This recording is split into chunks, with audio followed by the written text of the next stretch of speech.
Bom, eu vou tentar sintetizar aqui os principais pontos da reforma administrativa, que tem sido materializada por meio da PEC 32 de 2020, conhecida como a PEC da nova administração pública.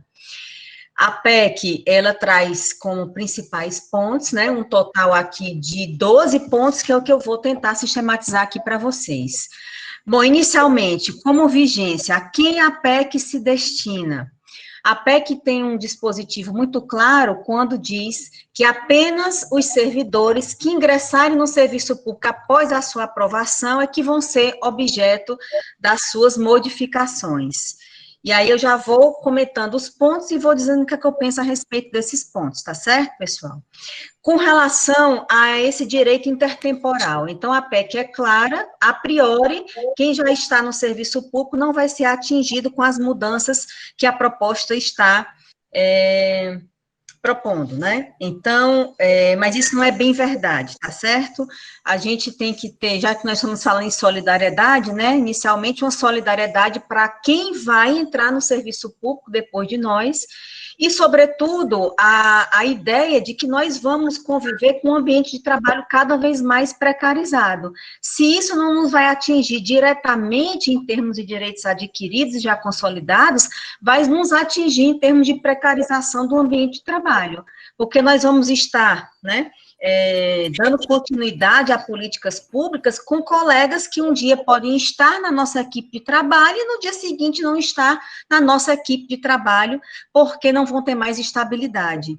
Então, eu queria dizer para vocês que não é bem verdade que a proposta não vai atingir quem não está atualmente no serviço público, ela vai atingir, nem que seja indiretamente. Mas eu vou aqui dar um exemplo de como a proposta vai nos atingir diretamente, certo? A PEC, ela diz que os cargos de confiança vão ser paulatinamente transformados nos novos cargos de liderança e de assessoramento. E aí eu só vou fazer um esclarecimento. Os cargos de confiança, diferentemente dos cargos comissionados, são aqueles que só podem ser ocupados porque já quem é de carreira.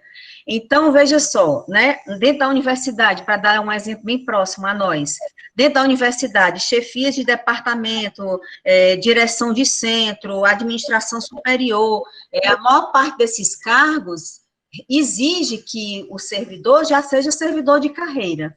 Então, pela PEC, uma lei complementar federal posterior vai poder transformar essas funções de confiança, que só podem ser de pessoas que já integram a carreira, em outras funções que a lei que a PEC está chamando de funções de liderança e de assessoramento.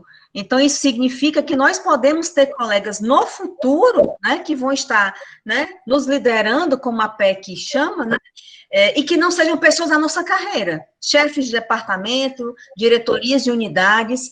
Então, não é bem verdade que a PEC não nos atinge, ela pode não nos atingir em termos de direitos adquiridos, né, ou seja, quem já é estável vai permanecer estável, quem já tem promoção ou gratificação incorporada vai permanecer com as gratificações incorporadas, mas ela vai nos atingir de forma indireta, quando ela pode propiciar a transformação paulatina dos cargos de confiança nos novos cargos de liderança e de assessoramento, além da precarização do nosso ambiente de trabalho como um todo, tá bom? Segundo ponto da PEC 32/2020, a abrangência, né? A quem ela atinge? Ela atinge servidores do Poder Executivo, portanto, nós, servidores do Poder Legislativo, Ministério Público e Poder Judiciário. Eu vi várias entrevistas na mídia dizendo que magistrados e Ministério Público estão fora da PEC, inclusive uma fala do próprio secretário da desburocratização. Mas eu já li esse PEC várias vezes, inclusive tive o cuidado de ler a mensagem 540, porque no direito a gente tem um instituto chamado interpretação histórica. Quando a gente quer saber qual é a intenção do legislador com aquela lei nova, a gente vai atrás da mensagem do projeto de lei, e lá tem que estar dito esta PEC não atinge as carreiras X, Y e Z. E isso não está dito no texto, nem da PEC, nem da mensagem. E aí eu vou provar para vocês como, com base em uma outra interpretação, que a gente chama de sistemática, como essas carreiras não sim abrangidas pela PEC, certo? Uma das vedações que a PEC traz é a impossibilidade, né, agora, de receber pagamentos retroativos. E a gente sabe que as categorias que se notabilizam por receber esses pagamentos retroativos são a magistratura, sobretudo, né? A PEC veda a pena de aposentadoria compulsória, ou seja, você tem que se aposentar recebendo, né, proventos proporcionais ou integrais como penalidade. Nós, do direito, só conhecemos esse tipo de penalidade em lei orgânica da magistratura e lei orgânica do Ministério Público. Nós não conhecemos isso nas demais, né, demais estatutos nacionais. Então, por que essa vedação se não for para atingir magistrados e membros do Ministério Público, né? Então, assim, eu tenho vários motivos interpretativos para dizer que essas carreiras, como Ministério Público e Judiciário, também vão ser atingidos pela PEC 32, tá? A gente sabe que os discursos oficiais, eles têm sido falaciosos, ou seja, eles praticam a técnica da contra-informação, eles não dizem exatamente quem vai ser atingido pela medida para que as associações dessas carreiras não se mobilizem. Por exemplo, a magistratura tem a sua entidade, né, assim, tão forte como a nossa, a DURSE, tem também a sua Associação dos Magistrados Brasileiros, né, que como eles têm o poder da decisão, o poder da caneta, tá bom? Eles fazem um lobby muito forte no Congresso e conseguem sair do alcance de várias reformas administrativas desde o ano de 1998, quando foi a primeira reforma administrativa do serviço público. Então, o discurso oficial está dizendo, vocês não vão ser atingidos, portanto, não se mobilizem, mas na prática, gente, no papel, eles estão sendo atingidos também, certo? Então, essa era a primeira ressalva que eu queria fazer. Terceiro principal ponto da PEC. Me desculpem se eu estiver correndo um pouco, gente, é porque eu quero obedecer aqui os 15 minutos de fala que me foram dados, tá? Terceiro ponto da PEC. Como é que vai ser o ingresso no serviço público, né? Bom, a PEC diz o seguinte, que o ingresso vai ser por concurso ou seleção simplificada. O concurso só vai ser aplicado para os cargos com vínculo por prazo indeterminado, e os cargos que vão ser considerados por lei complementar federal posterior como cargos típicos de Estado. Para os demais cargos, que são os cargos por prazo determinado, e as novas, né, assim chamadas funções de liderança e de assessoramento, vai ser uma seleção simplificada, tá bom? A classificação final só vai poder acontecer dentro do número de vagas do edital e entre os mais bem avaliados ao final de um vínculo de experiência. Então, além do estágio probatório, eles vão jogar uma parte do estágio probatório como etapa final do concurso. E dentro dessa etapa final do concurso é que a comissão vai avaliar, né? E os mais bem avaliados é que vão ser selecionados, né? É uma diferença também da proposta. Quarto ponto, no tocante à estabilidade no serviço público. Acabou a estabilidade para quem entrar no serviço público após a publicação dessa emenda, caso aprovada do jeito como está. Só terão estabilidade os servidores considerados integrantes de carreiras típicas de Estado. E quem vai dizer que carreiras são essas vai ser uma lei complementar federal posterior. Nós, do direito, né, e do direito administrativo, nós já temos alguns entendimentos da doutrina da jurisprudência do que se considera como carreira típica de Estado. As funções de jurisdição, as funções de legislação, fiscalização, então, são pouquíssimas. Aqueles servidores que trabalham na educação, na saúde, na assistência social, no saneamento básico, então, esses servidores que são mais ligados às necessidades diárias da população, nunca foram consideradas carreiras típicas de Estado, né? Inclusive, novamente, os médicos também perderam a oportunidade de brigar pelo reconhecimento de ser carreira típica de Estado, né? Então, esses servidores que servem mais diariamente à população, nenhum deles vai ter estabilidade se essa reforma administrativa for aprovada, tá? Vai continuar só tendo estabilidade, fiscalização, magistratura, Ministério Público, talvez a advocacia pública, se assim for considerada carreira típica de Estado, né? E, portanto, vai ser algo restrito a umas 4 ou 5 carreiras, e a diplomacia também, né? Então, muito restrita, a estabilidade vai ser a partir da aprovação dessa reforma administrativa. Bom, quinto ponto da reforma, possibilidades de perda do cargo público. As possibilidades de perda do cargo só vão valer para essas carreiras consideradas típicas de Estado, porque para os outros cargos eles vão poder ser demitidos quando o chefe quiser, né? Porque como não vão ter estabilidade, não vai ser necessário processo administrativo, não vai ser necessário nenhum outro devido processo legal para a demissão. Só quem vai ter a garantia, né, de um processo legal para a perda do cargo também são essas carreiras que vão ser consideradas como típicas de Estado. Então, aquelas situações que nós conhecemos no nosso regime, ou seja, condenação criminal por sentença passada em julgado, processo administrativo disciplinar, ser exonerado por insuficiência de desempenho, né, após uma avaliação periódica de desempenho, e quarto, né, a possibilidade de a gente perder o cargo, porque a nossa pessoa jurídica deu causa, né, o extravasamento do limite de gastos, essas possibilidades aí tiveram os seus dispositivos legais revogados pela reforma administrativa, tá certo?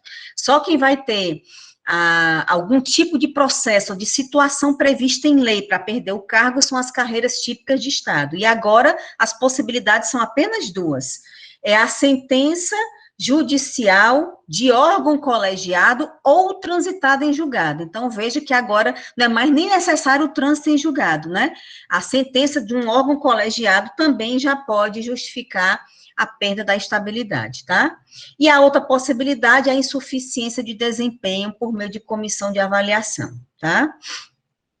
Bom, a reforma administrativa tem também um sexto ponto preocupante, que são os benefícios que vão ser vedados a partir dela.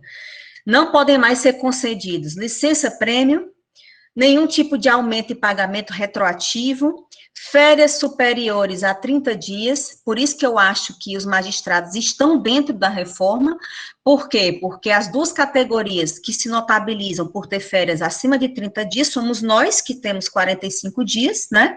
Mas nós não somos carreiras típicas de Estado, e a magistratura, que tem 60 dias de férias, né? Então, esse é mais um motivo pelo qual eu entendo que a magistratura, sim, está sendo alcançada pela reforma administrativa. Mas vamos lá, seguindo, né?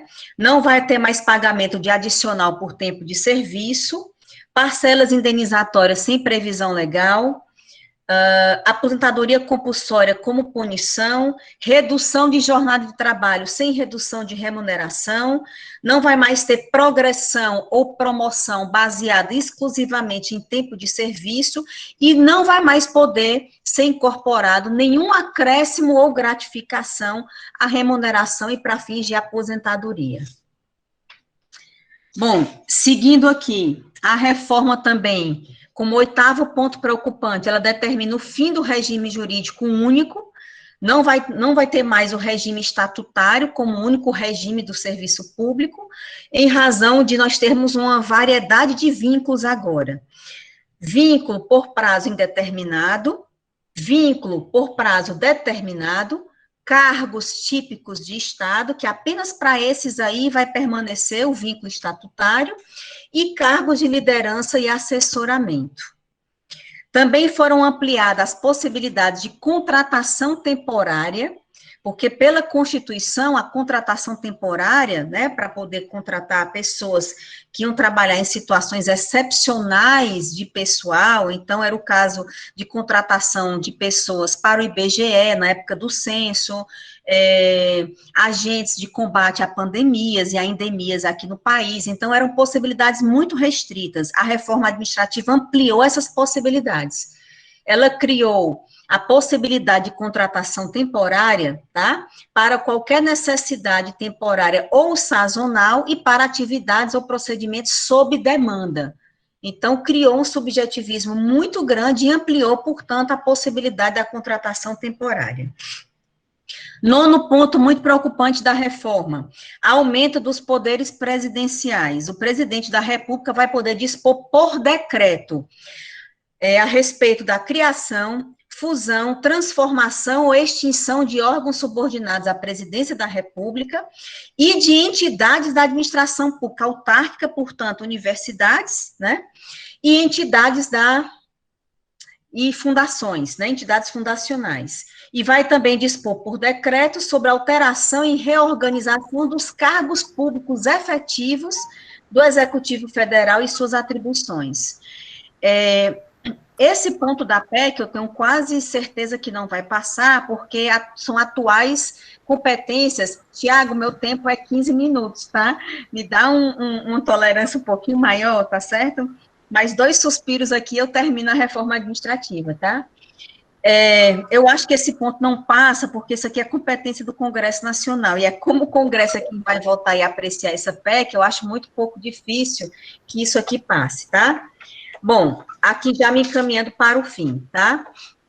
Como último ponto muito preocupante, a reforma administrativa determina o fim das escolas de governo e de aperfeiçoamento no âmbito da União, Estado e Distrito Federal. Então, sai escola da magistratura, escola de administração superior fazendária, todas as escolas que se destinam a oferecer cursos de capacitação e de aperfeiçoamento para os servidores públicos, né? Bom, resultado, né, da minha análise, tá? Pela ampliação das contratações temporárias, pela substituição paulatina de cargos para funções de liderança e de assessoramento, né, pela precarização dos vínculos, a reforma administrativa, no meu entender, pessoal, é o retorno da situação do serviço público antes de 88, quando não havia obrigatoriedade de concurso público, quando não havia RJU, quando não havia a previsão da estabilidade e quando muitas funções no serviço público eram preenchidas por indicações políticas, né?